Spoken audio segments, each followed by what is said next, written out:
देखेंगे about the bill discounting and purchasing. ये तो कोई भी ऑर्गेनाइजेशन है, सपोज हर ऑर्गेनाइजेशन को क्या चाहिए रहता है, कैश चाहिए रहता है to carry on their operating activities. तो उनकी ऑपरेटिंग एक्टिविटीज़, बिजनेस उनका स्मूथली चलता रहे, अपनी ऑपरेटिंग एक्टिविटीज़ को वो daily day to day activities को, डे टू डे एक्सपेंसेस को बियर कर सके, उसके लिए उन्हें क्या चाहिए रहता है, कैश चाहिए रहता है। अब देखिए जितने भी ऑर्गेनाइजेशन है, मोस्टली हर ऑर्गेनाइजेशन का जो सेलिंग होता है, जो बिजनेस होता है, वो आजकल क्रेडिट टर्म्स पे हो रहा है।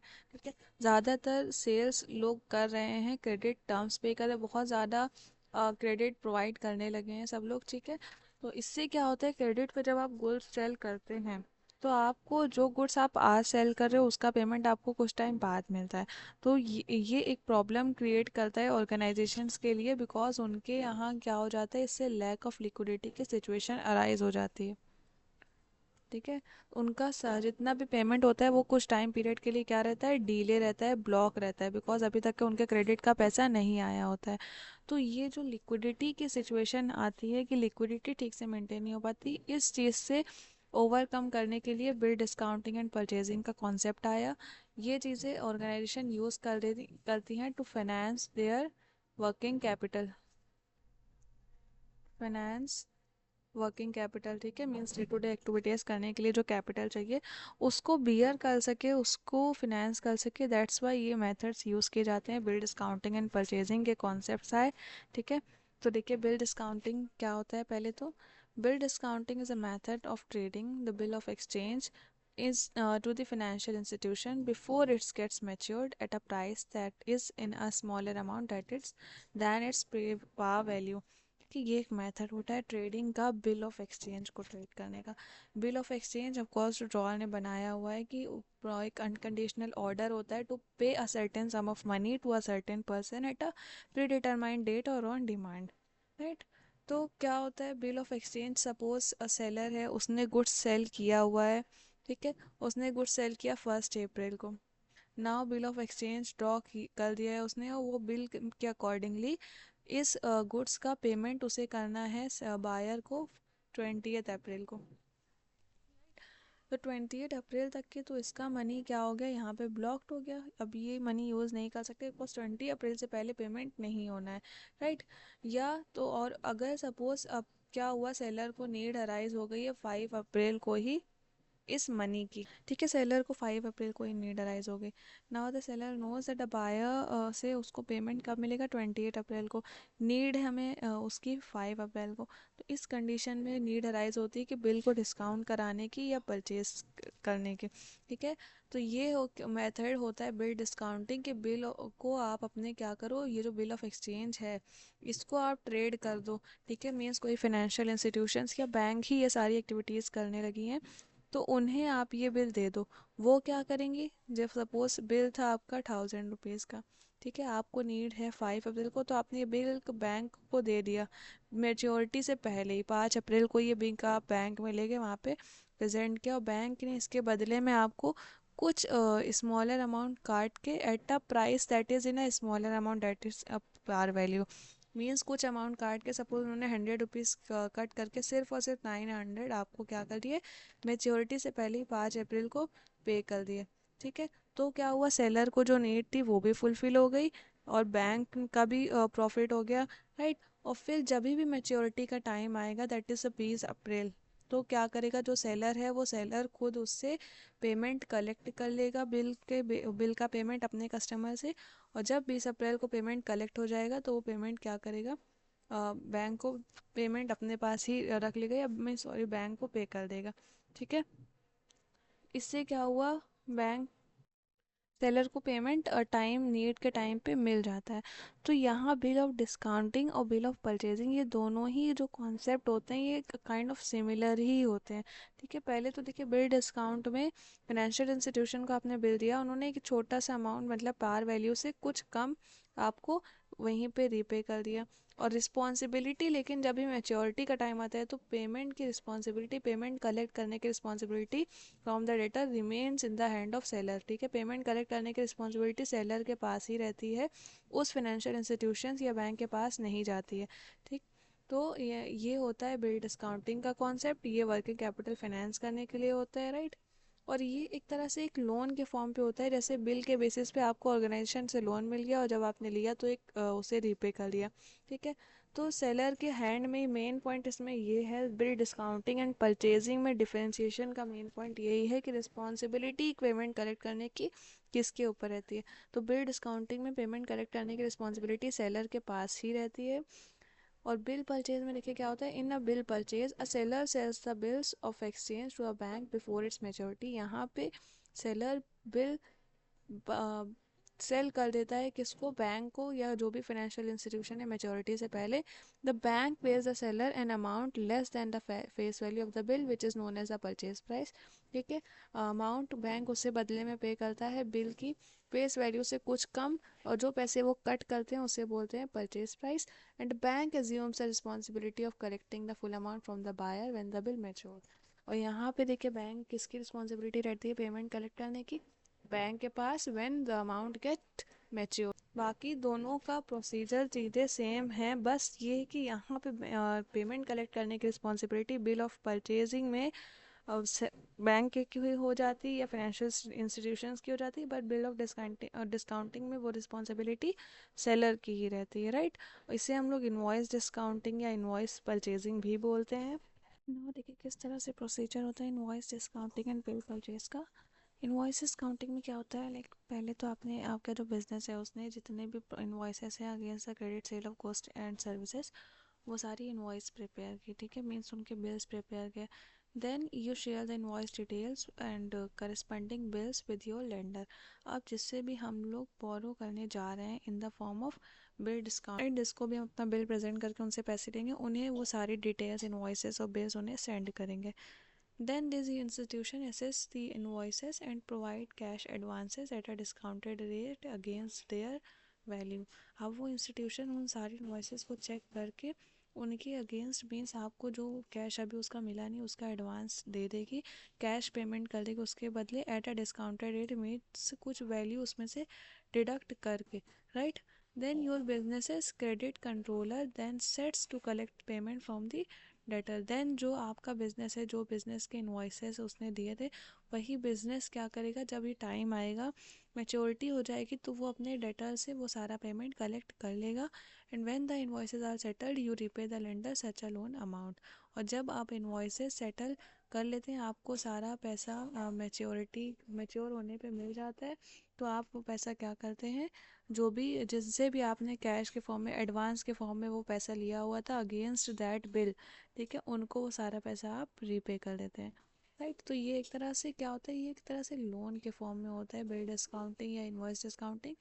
देन बिल परचेज क्या होता है, invoice is generated against the sale of goods and services on credit. अब जो भी क्रेडिट पे आपने सेल किया है उसको उसकी इनवॉइस जनरेट की।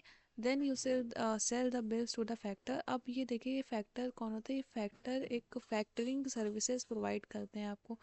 मीन्स ये फैक्टर ऐसे इंस्टीट्यूशंस होते हैं जो जितने भी सेलर्स होते हैं या फर्म्स होती हैं जिन्होंने क्रेडिट पे सेल किया हुआ है, उनसे उनके बिल्स परचेज करके उसके बदले में उन्हें पैसे देती हैं, और बाद में फर्दर उनको उन बिल्स को मैनेज करने का काम ये खुद कर लेती हैं कि उनसे पेमेंट कलेक्ट करना कस्टमर से, ये सारी चीज़ें ये फैक्टरिंग फर्म मैनेज करती हैं। Then this financial institution analyzes the invoices and provide a percentage, let's say 80% of their value as a cash advance. तो ये इंस्टीट्यूशंस क्या करती हैं, सारे इन्वॉइसेस को एनालाइज करके देन एक परसेंटेज सम कुछ कट करके, ठीक है, कुछ वैल्यू कट करके, लाइक उसे बोलते हैं परचेज प्राइस, आपको बचा हुआ सारा रीपे कर देती है, पेमेंट दे देती है एज अ कैश एडवांस। ठीक है, मीन सपोज 80% ही पेमेंट आपने दिया, 1000 का था, तो आपने जस्ट उन्हें 800 रुपीज़ दे दिया, 200 हो गया आपका purchase price. Such a lender then initiate the payment collection process. अब यहाँ पे देखिए पेमेंट कलेक्शन प्रोसेस कौन स्टार्ट कर रहा है, यहाँ पे बिजनेस ने किया था, यहाँ पे अब लेंडर पेमेंट को कलेक्ट करने का प्रोसेस स्टार्ट करेगा। एंड व्हेन योर कस्टमर्स और debtors clear a payment the factor forwards you the remaining 20% of the invoice value minus the service fees और इंटरेस्ट। और जब कस्टमर से जो फैक्टरिंग फर्म होती हैं या कोई भी इंस्टीट्यूशन या बैंक है, जब ये कस्टमर से पेमेंट कलेक्ट कर देते हैं मैच्योर होने के बाद, तो फिर क्या करते, जो बचा हुआ 80% आपने पेमेंट किया था, इसका जो बचा हुआ 20% है 200, ठीक है, इनमें से कुछ माइनस करके सर्विस फीस और इंटरेस्ट, मीन्स इन्होंने इतना आपको एडवांस दिया और बचा हुआ 20% अभी रख लिया अपने पास, ठीक है, बिकॉज आपके पास कुछ सिक्योरिटी एज अ रहे, देन वो 20% भी जब आपको मिल जाता है तो उसमें से आप अपना परचेज प्राइस बोलिए या सर्विस फीस बोलिए या इंटरेस्ट बोलिए, जो भी हो वो कट करके बचा हुआ पैसा भी दे देती हैं, ठीक है। तो ये bill discounting and bill purchase का प्रोसेस होता है, ये हमारा bill discounting and bill purchasing होता है। सारी चीज़ें इसमें बहुत सारी सिमिलरिटीज है, बस एक बेसिक डिफरेंस आ जाता है इन दोनों के ही प्रोसेस में। क्या आ जाता है कि उन रिस्पॉन्सिबिलिटी किसके ऊपर रहती है और कैसे होता है, जैसे इसमें आपने कैश एडवांस पहले दे देते हैं और फिर बाद में अगर जो भी सेलर को पैसा मिलता है वो बाद में उसको जो भी फर्म से वो ले रहा है पैसे उनको रीपे कर देते हैं। बट यहाँ पे क्या करते हैं, यहाँ पे आप जो भी कस्टमर आपका है जिन जो बिल परचेज कर रहा है, तो उनकी सारी रिस्पॉन्सिबिलिटी होती है कलेक्ट करने की, और बाद में वो आपको कैसे अपना कुछ परचेज प्राइस कट करके सारा पैसा वापस कर देते हैं। So now the next topic is ancillary services of a commercial bank. Like commercial bank के देखिए हम लोगों ने बेसिक फंक्शंस क्या होते हैं, accepting deposit and advancing loans, right. तो इनके अलावा आजकल बैंक्स बहुत सारी एक्टिविटीज़ करने लगी हैं, और इन दो सर्विसेज के अलावा बाकी जितनी भी एक्टिविटीज़ बैंक परफॉर्म करती है उन सबको हम लोग क्या बोलते हैं, एंसिलरी सर्विसेज, ठीक है।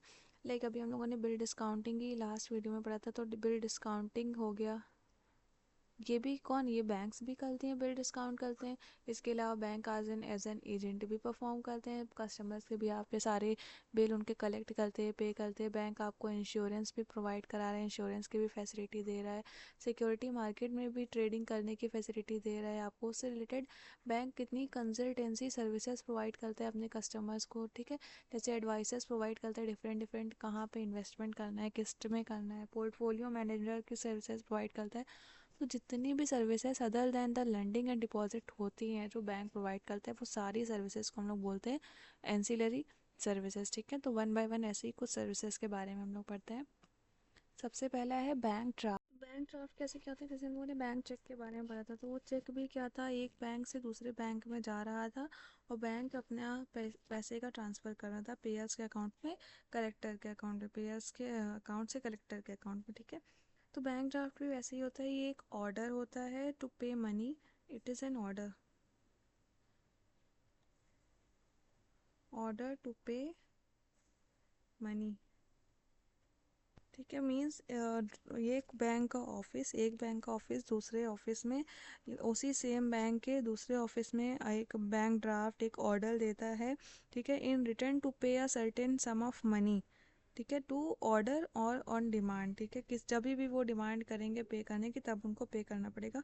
मीन्स ये एक तरह से पेमेंट ही होता है कि पेयर है उसके बिहाफ पे पेमेंट कर रहा है, उसका कौन, बैंक कर रहा है, और बैंक ही पेयर के बिहाफ पे क्या करता है, कलेक्ट कर लेता है दूसरा बैंक। तो ये एश्योरेंस भी होता है पेई के लिए, अगर सब पेयर्स के अकाउंट में इनफ पैसे हैं ट्रांसफ़र करने के लिए, तो पेयर्स का जो अकाउंट है बैंक है वो उतना पैसा क्या करेगा, जहाँ से भी ऑर्डर उसको आएगा, बैंक ड्राफ्ट रिसीव्ड होगा, वो उसे पेमेंट उसके बदले में दे देगा। ये जैसे चेक की तरह ही होता है कि उसमें भी पेमेंट गारंटी करता है इशूअर, पेमेंट पेयर्स का जो बैंक होता है वो पेमेंट देता है, तो वैसे ही यहाँ पे भी बैंक ड्राफ्ट जिसे रिसीव्ड होता है जिस बैंक को, वो बैंक ड्राफ्ट का पेमेंट दे देता है जितना भी उसमें मेंशन होता है, ठीक है। बट चेक के कंपैरिजन में थोड़ा सा ये कॉम्प्लेक्स प्रोसेस होता है, राइट। देन इसके बाद सेकंड एंसिलरी सर्विसेज कौन सी आती है, पेंशन।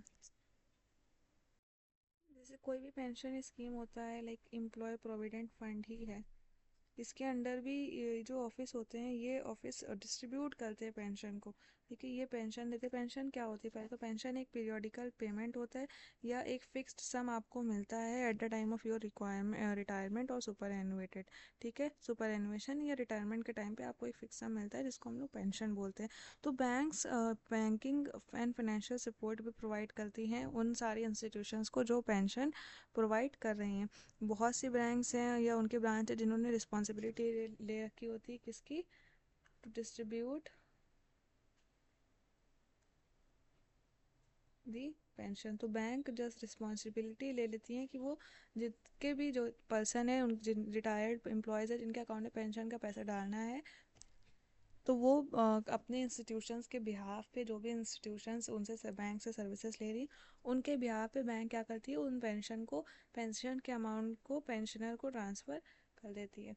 देन तीसरी फैसिलिटी क्या आती है, फ़ंड ट्रांसफ़र की। Fund transfer of course when bank एक अकाउंट से दूसरे अकाउंट में फ़ंड ट्रांसफ़र कर रहा हो। ये देखिए दो तरीके से होता है, एक होता है नेफ्ट के थ्रू और एक होता है आरटीजीएस के थ्रू। आरटीजीएस को, नेफ्ट को हम लोग बोलते हैं national electronic transfer fund, national electronic transfer fund, ठीक है। और आरटीजीएस क्या होता है, real time gross settlement, real time gross settlement. इन दोनों ही फॉर्म्स के थ्रू फंड ट्रांसफ़र होता है। अब देखते हैं कि किस तरह से दोनों में फ़ंड ट्रांसफ़र होता है। नेफ्ट में बैंक्स को, इंडिविजुअल्स हो या कोई भी, उन्हें nation wide system payment transfer करने की फैसिलिटी मिलती है। मींस वो कहीं पे भी फ़ंड ट्रांसफ़र कर सकते हैं किसी भी इंडिविजुअल के अकाउंट में, किसी भी कॉरपोरेशन को या किसी भी कॉरपोरेशन के इंस्टीट्यूशंस के अकाउंट पे, भले ही उनका अकाउंट दूसरे बैंक की दूसरे ब्रांच में हो, कहीं पे भी हो, तो कंट्री में कहीं पे भी होगा, ये फ़ंड ट्रांसफ़र करने की फैसिलिटी प्रोवाइड करते थ्रू नेफ्ट, ठीक है, ऑल ओवर द नेशन। और ये आरटीजीएस और इसमें सिमिलैरिटीज़ ही होती है, बट आरटीजीएस में एक मिनिमम लिमिट होती है कि कितना लिमिट तक के मिनिमम, इससे ज़्यादा कम आप पैसे ट्रांसफ़र नहीं कर सकते। बट नेफ्ट में क्या होता है, नेफ्ट में एक पर ट्रांजेक्शन की मैक्सिमम लिमिट मेंशन होती है।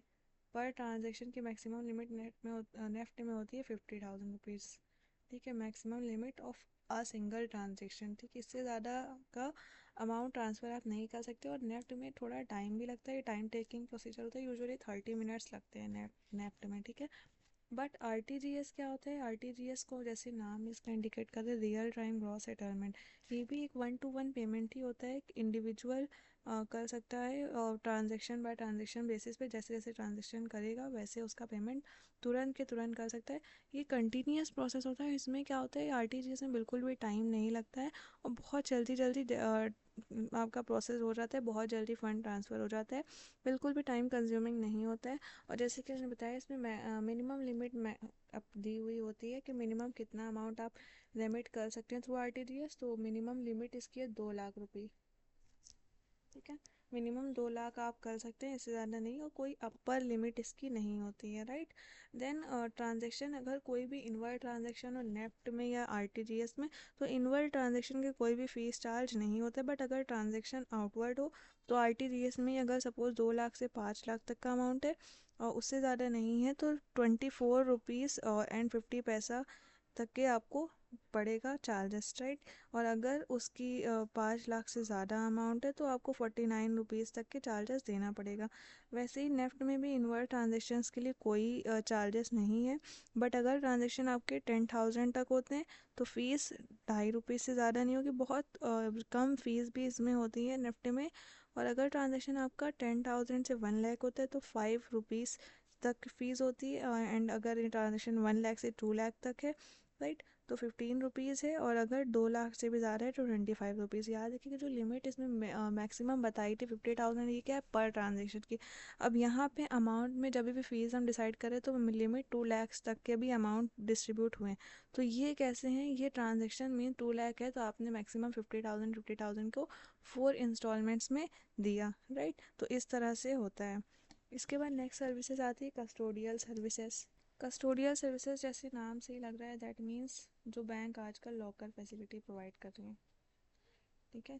लॉकर फैसिलिटी, आपके अब कोई भी वैल्यूएबल डॉक्यूमेंट्स हो, ज्वेलरीज हो, कोई भी वैल्यूएबल आइटम्स हो, कस्टमर अपने लॉकर में रख सकता है। ऑफ कोर्स घर पे अगर है कुछ भी बहुत ही वैल्यूएबल आइटम्स, तो थेफ्ट का डर रहता है। बट अगर बैंक में लॉकर में, तो वहाँ पे वो क्या रहता है, सेफ रहता है। तो उसके बदले में आपको कुछ चार्जेस ऑफ कोर्स बैंक लेती है फीस, बट आपको आपका जो भी वैल्यूएबल आइटम है वो क्या रहता है, बैंक्स में सेफ्ड रहता है। देन आता है मर्चेंट बैंक।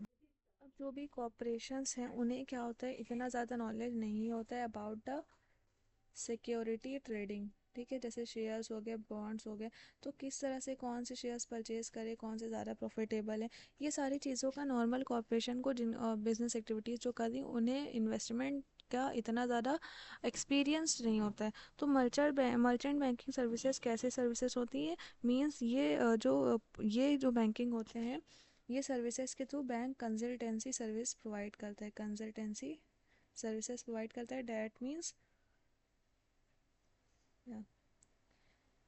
जो भी अपने क्लाइंट्स हैं, कस्टमर्स हैं, उनको फाइनेंशियल से रिलेटेड, मार्केटिंग से रिलेटेड या किसी भी तरह के लीगल मैटर्स में related to securities advices provide करते हैं, ठीक है। और बैंकिंग सर्विसेज से रिलेटेड और फाइनेंशियल सर्विसेज से रिलेटेड हर तरह की सर्विसेज से रिलेटेड क्या करते हैं, मर्चेंट बैंकिंग की सर्विसेज के थ्रू बैंक आपको कंसल्टेंसी सर्विसेज प्रोवाइड करता है, एडवाइस प्रोवाइड करता है, right.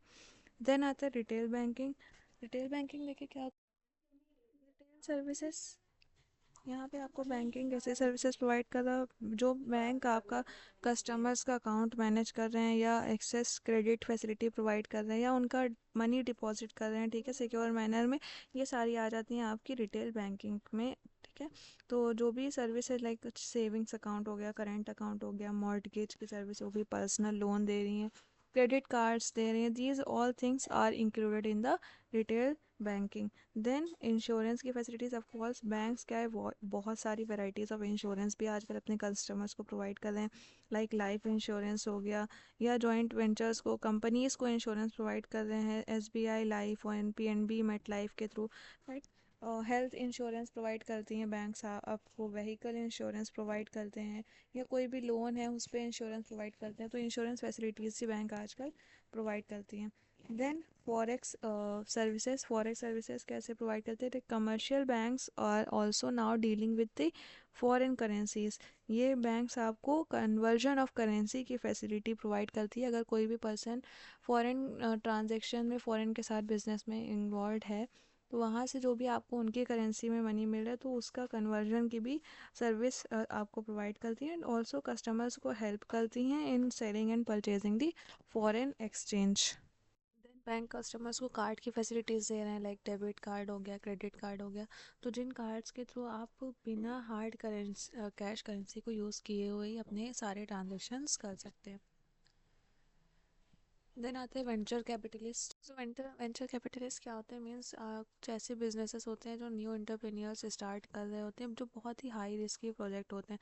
Of course high risky है तो उसमें हाई रिटर्न भी होगा, तो बैंक उनका रिस्क और रिटर्न के एनालिसिस प्रॉपर करके उन्हें कैपिटल प्रोवाइड करती है, लाइक जो भी बिजनेस स्टार्टिंग से स्टार्ट करने जा रहे हैं फ्रॉम देयर सीड, उन्हें सीड कैपिटल की ज़रूरत होती है।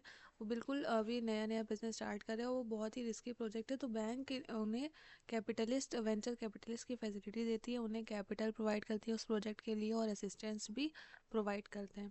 Then internet banking, of course आजकल देखिए सारी बैंक के ट्रांजेक्शन्स हो जाते हैं बिना बैंक में फिजिकली विजिट किए हुए, ठीक है। तो sometimes bank charges some nominal maintenance fees, but वो भी इतना ज़्यादा नहीं होता है, या कभी कभी बैंक नहीं भी चार्ज करती, तो ऑनलाइन ही सब कुछ सिस्टम, घर बैठे ही आप सारे ट्रांजेक्शन कर सकते हैं, सारे बिल पेमेंट कर सकते हैं, राइट। सो ये इंटरनेट बैंकिंग की फैसिलिटी होती है जो बैंक प्रोवाइड कर रही है। सो ये सारी जितनी भी हम लोगों ने पढ़ी, ये सब क्या थी, these are the ancillary services of the banks, right. And इसके बाद हम लोग देखेंगे अबाउट द नेट बैंक।